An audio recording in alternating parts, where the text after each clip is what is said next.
দ্বিতীয় মেয়াদে ক্ষমতায় আসার পর থেকেই যুক্তরাষ্ট্রে অবৈধ অভিবাসীদের বিরুদ্ধে কঠোর অবস্থান নিয়েছেন মার্কিন প্রেসিডেন্ট ডোনাল্ড ট্রাম্প। বিভিন্ন দেশ থেকে আসা অবৈধ অভিবাসীদের আটক করে বিমানে তুলে নিজ দেশে ফেরত পাঠাচ্ছেন তিনি।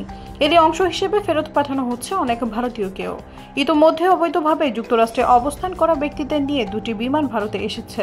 সর্বশেষ শনিবার রাতে 116 জন ভারতীয় নাগরিককে ফেরত পাঠান ট্রাম্প। তবে গতবারের মতো এবারও এসব ভারতীয়কে শিকলে বেঁধে ফেরত পাঠানো হয়েছে, যা নিয়ে তৈরি হয়েছে তুমুল আলোচনা সমালোচনার ঝড়।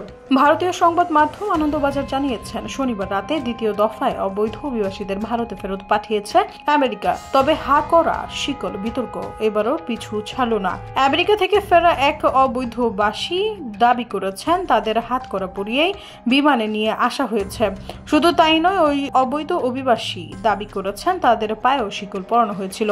খবরে বলা হয়েছে, আমেরিকার প্রেসিডেন্ট ডোনাল্ড ট্রাম্পের সঙ্গে প্রধানমন্ত্রী নরেন্দ্র মোদীর সাক্ষাতের পর এই প্রথম বিমান বোঝাই করে অবৈধভাবে যুক্তরাষ্ট্রে অবস্থান করা ভারতীয়দের ফেরত পাঠালো আমেরিকা।